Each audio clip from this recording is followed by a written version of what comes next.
Great. Hello, hello, hello. I am so excited to talk with Stu Schaefer today. We're going live on Instagram and live on Facebook at the same time. Should be a lot of fun. I'm Jane Hogan. I'm the wellness engineer, and I worked as a rail engineer for 30 years until pain from rheumatoid arthritis told me it was time to hang up my hard hat and follow my heart. Now I blend my backgrounds in science and spirituality to teach people how to tap into the power of their body, mind, and spirit so they can So avoid cool. pain naturally. So, welcome to this show, Wellness by Design. This show is all about helping people achieve wellness, not by reacting to the world around them, but by intentionally designing a life that's going to meet them where they are for what their own body needs. So, this show today, Stu Hey, Schaefer. Jane, I think we lost you on Instagram, and your connection might not be as good. Are you on your There we Wi-Fi? go. Oops. Okay. And we lost you. I'm going to have to. I'm going to see if I can get you to rejoin. Okay. All right. Go live. There All we right, go. we got you again. Hopefully this will work. Okay. All right. So if anyone has any questions, you can just type them into the comments and we'll answer them along the way. Stu is going to talk to us about the #1 weight loss and vision killer. So this is really interesting. I'll just read a little bit about Stu. He is the 20-year award-winning trainer. He helps people start burning fat like a furnace and putting their body into a thermogenic state. So you don't need to diet, take dangerous drugs, or do any hardcore exercise. Really, really excited to have you here, Stu, and hear about the work that you're doing in the world and all the great things you're going to share with my audience today. So, and your audience too. So Super excited. Yeah, this is going to be great because, we're talking about vision and weight loss. And I don't think people realize what we're about to talk about today, how terrible it actually is. So this is going to be really eye-opening, I think. No pun intended. Oh, yeah. Okay. Excellent. Love this. Love this. So how did you get into doing this work, Stu? Can you give me a little short story on what brought you into this line of work? Yeah. So, I mean, when I was 13, I actually got arrested for breaking and entering. And as a result, I really had some terrible self-image issues and body image issues. And I ended up becoming anorexic. And for about 2 years of my life, I was anorexic. And there were days that I would maybe eat just an apple the whole day.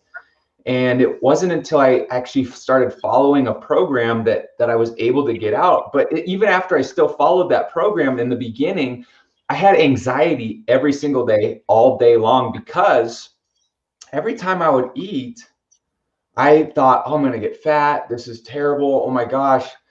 And so every time I ate, which was all day long, I had anxiety, and I literally somehow forced myself through it. And I finally kind of came out on the other end and started getting healthy in terms of how I saw myself and my choices for food and exercise. And I literally remember thinking, I've got to become a personal trainer because there's other people that are struggling with this, and I can help them. I can relate to people that have these obsessive issues, or they're so frustrated because they don't know what to do, and it causes them anxiety.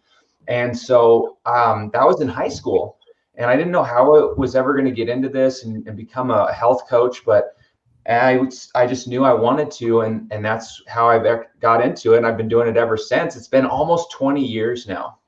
Wow. Wow.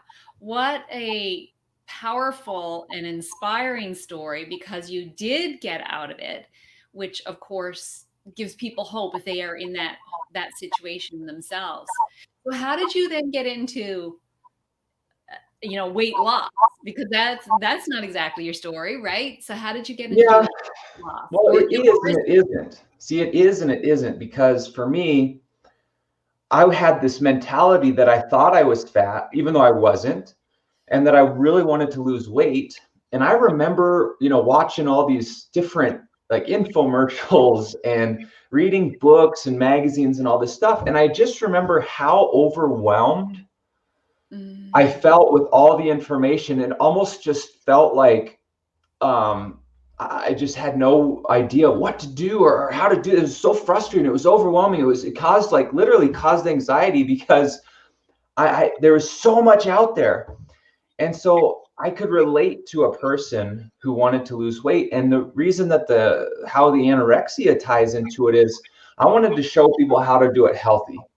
And I wanted to show people how to do it in ways that is permanent, not by crash dieting or starving yourself or doing other diets, and not by overwhelming yourself with tons of information and feeling like you have to do hours of exercise, but literally what's the fastest, easiest, most sustainable way you can lose weight, keep it off without burning muscle and putting your body into an unhealthy state. Because I was there and I knew what it felt like, both physically and emotionally. And I just didn't want anyone else to go through that. Yeah.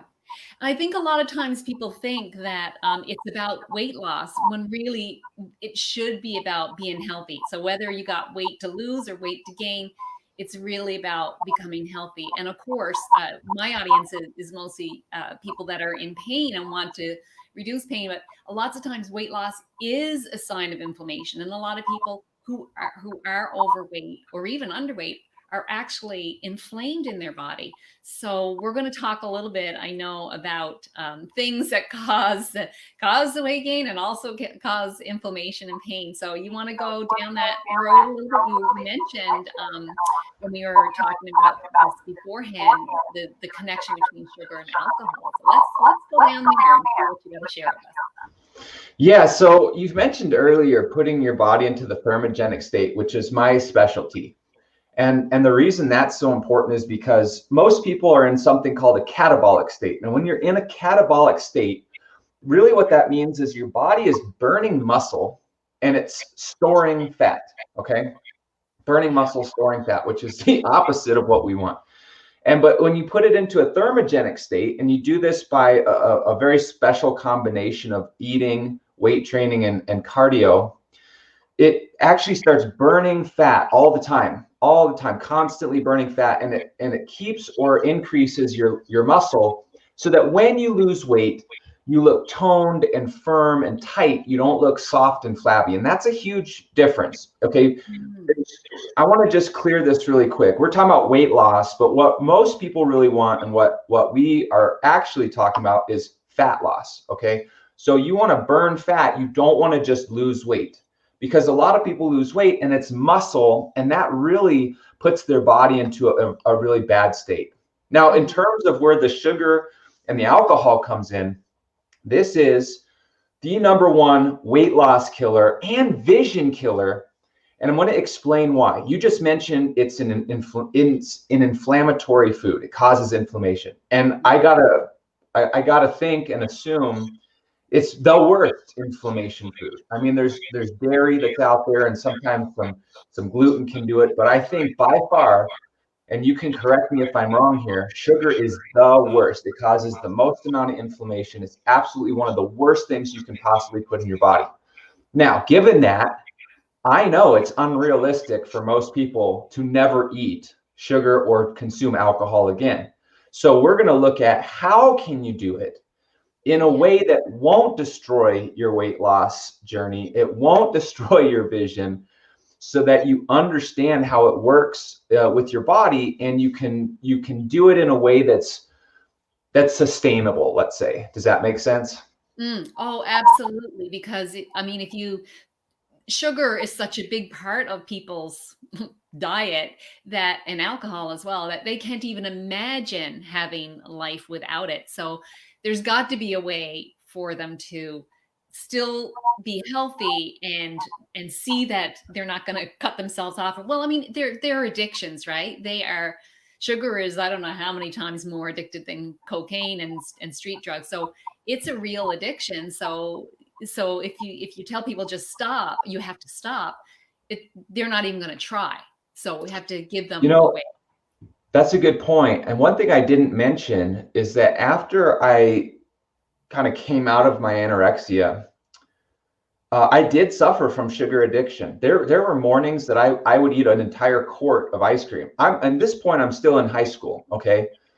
And I could eat a whole container of Oreos and not even bat an eye.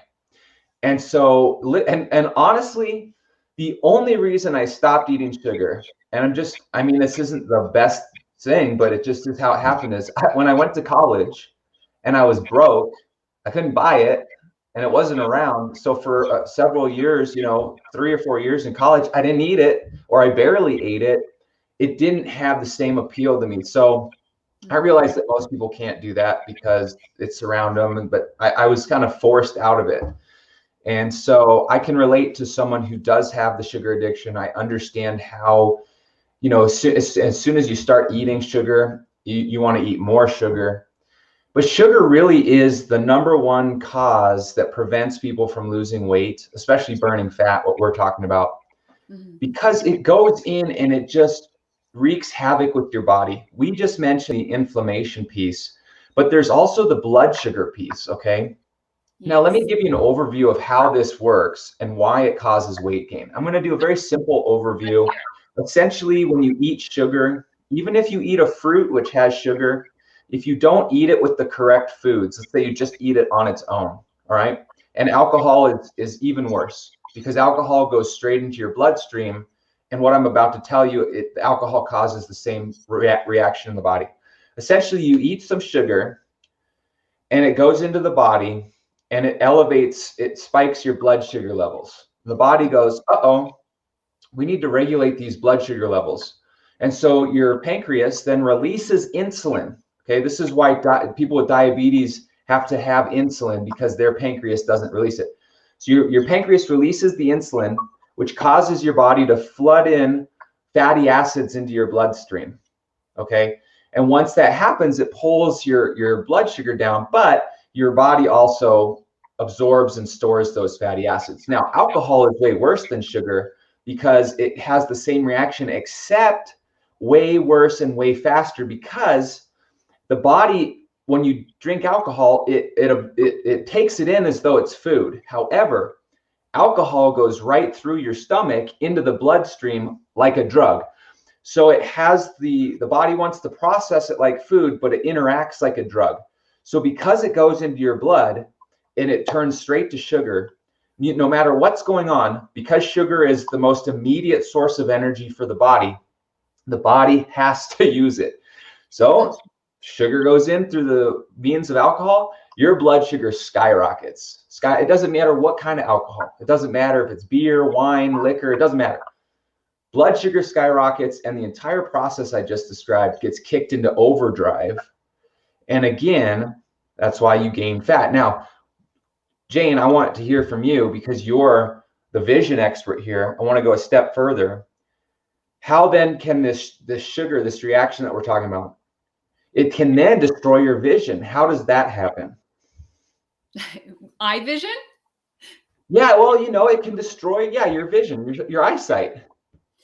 Well, I'm not an expert in eyesight. I'm more an expert in pain, but I'm assuming that we've got this inflammatory response, right? So when you have an inflammatory response with anything, it's going to create inflammation in your brain. And of course, that's where your optic nerves are.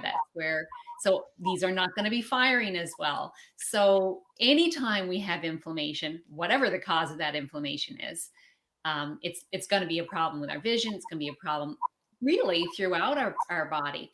So how can we, you talked about like alcohol being so quick and even quicker than sugar on its own. So how can people mitigate the effects? So if you're saying the best thing, of course, is to not have it at all, but maybe that's not realistic. So let's look at some mitigation measures so that it's not going to be as bad.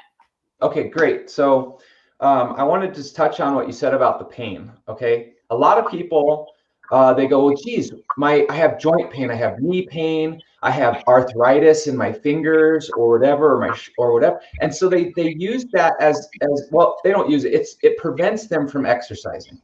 They go, geez, I would love to go walk, but my knees and ankles hurt so much. They're so inflamed. I have fibromyalgia or rheumatoid arthritis or some of these things. And oh man, I would love to lift weights, but boy, just holding the weight hurts.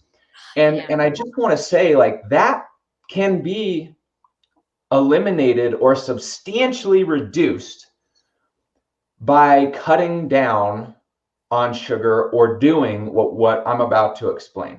And that's your specialty, Jane, is the pain management. Yeah.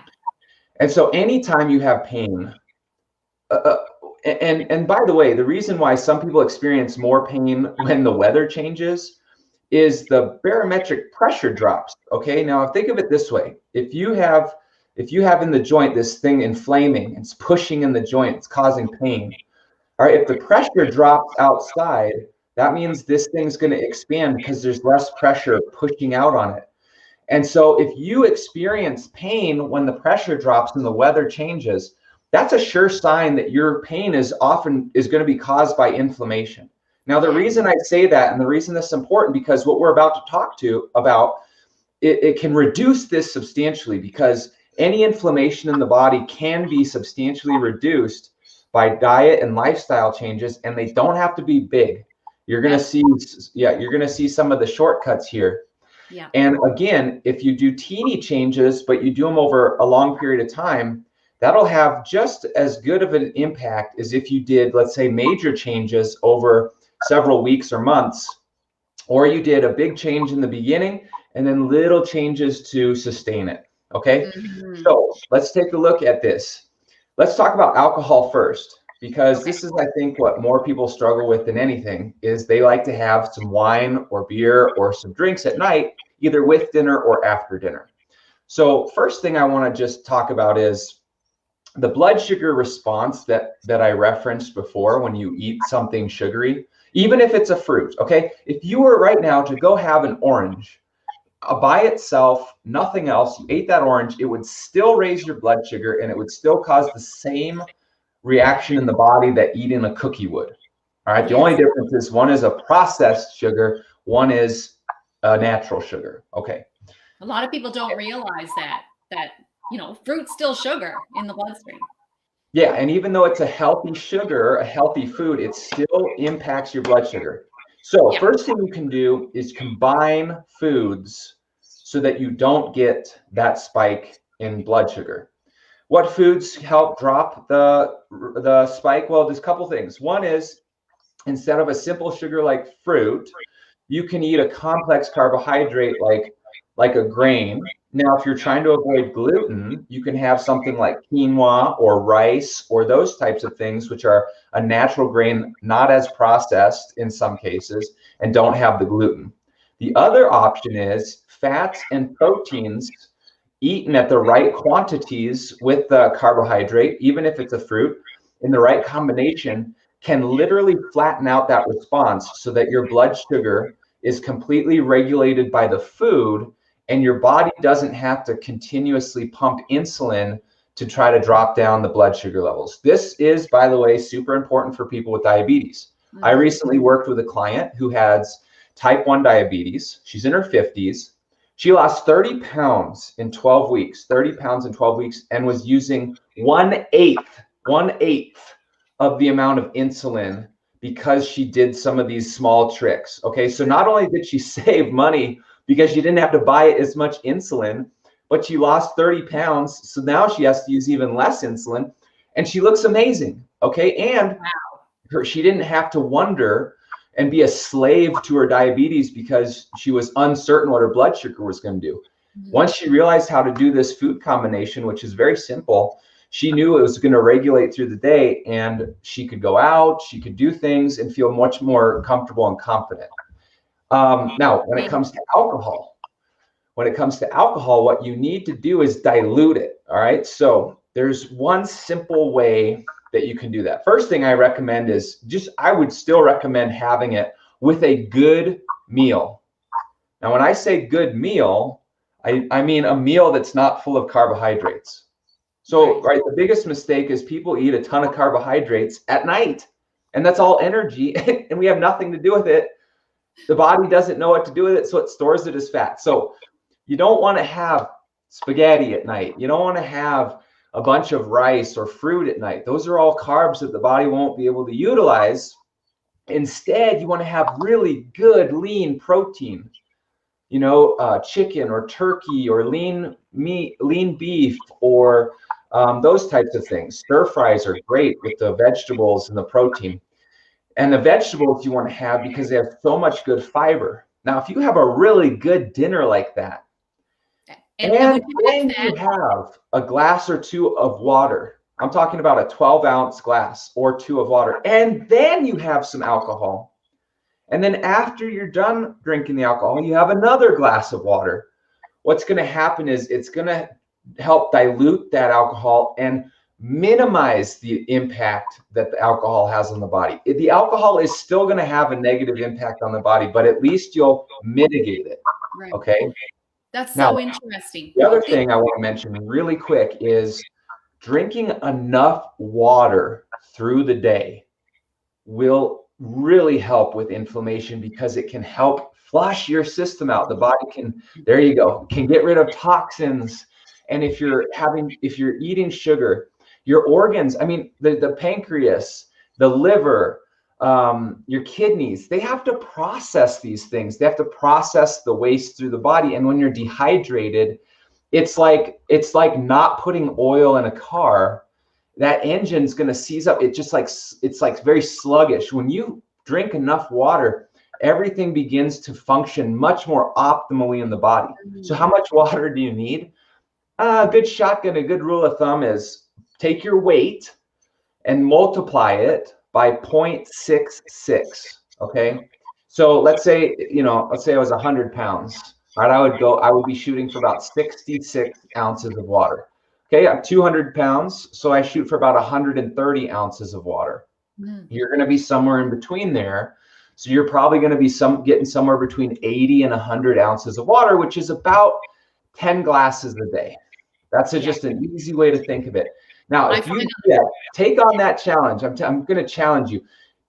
10 glasses of water every single day for the next 2 weeks, and just see how you feel. You're going to sleep better. You're going to have more energy. You're going to have more thought clarity.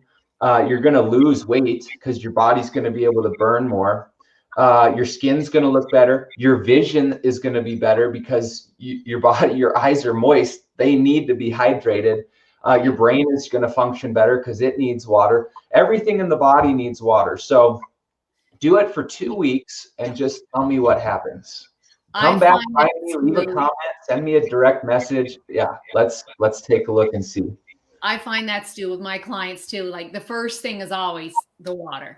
And people are amazed. They think they drink a lot, but they are always amazed at how much better they feel once they start drinking water. And I use tracking. I put rubber bands on my glass and I move them down as the day goes on. I know how many glasses I need 5 of those a day for me. And so it's a great way to track it. So you need somewhere because you lose track and you don't realize how much you're having. And you probably will err on the side of not enough.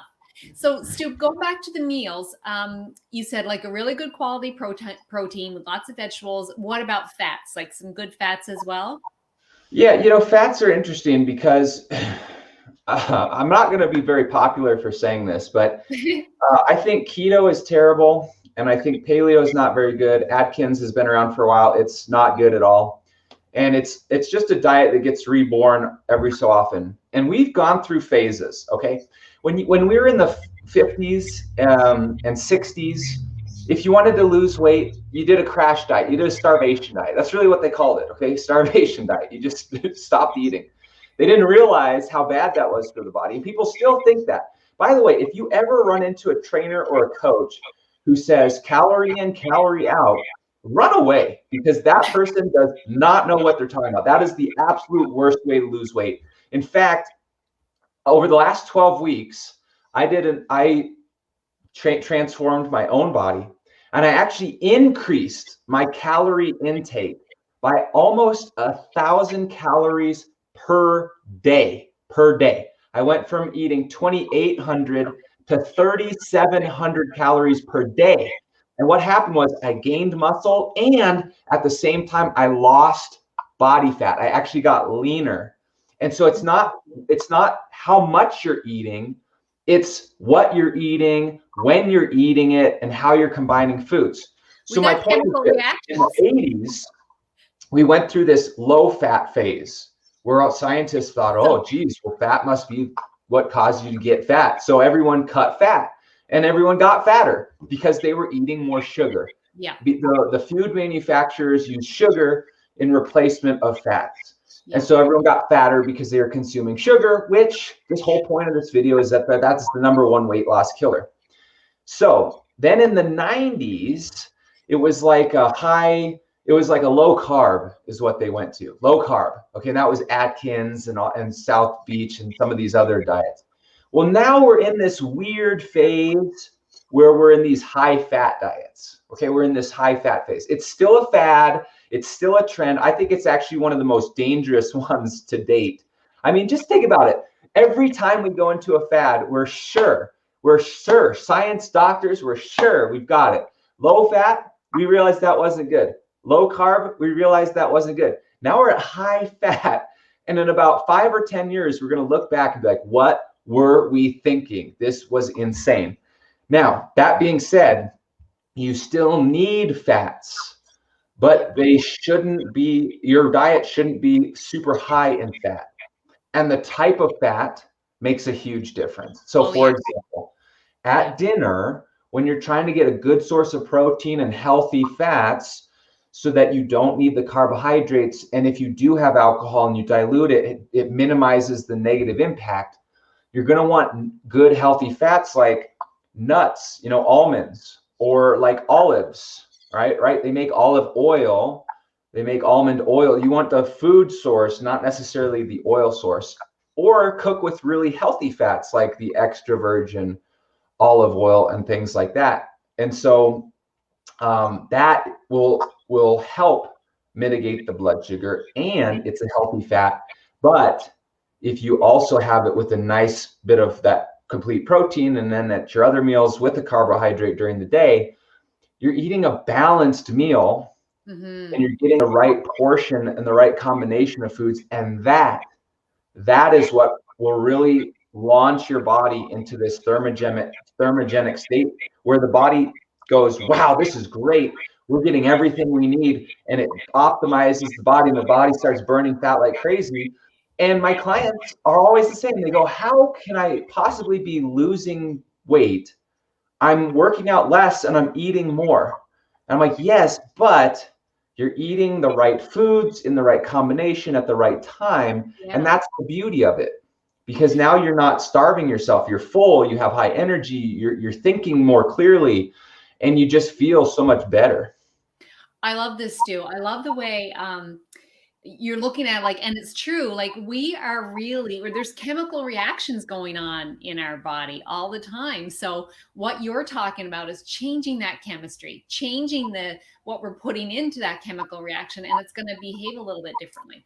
I really love when someone brings up something a little bit different too, like about this, like high fat's not good. So I really appreciate that you brought that part into the conversation as well. And I'm sure our listeners are going to, and viewers are going to find this really interesting, hear about that combination, and great suggestions you have there. We're coming up to the time now. In fact, we're going to be over a little bit, but this has been so interesting. But I always ask my guests this one question: what's one action someone could take today to improve their health? If you could pick just one thing today, what would it be? Well, normally I would say get rid of sugar, but I just know that's not realistic. So what I'm going to say is this: if you were to do one thing to significantly improve your health and even your weight today, what I would do is I would really focus on, if you're going to have the alcohol or the sugar, to balance it out so you mitigate and lessen the impact. And quite honestly, Jane, I mean, the easiest way to do that is the water. You mentioned it, I mentioned it. Drink at least 0.66 ounces of water per pound of body weight. So shoot for 100 ounces or so a day.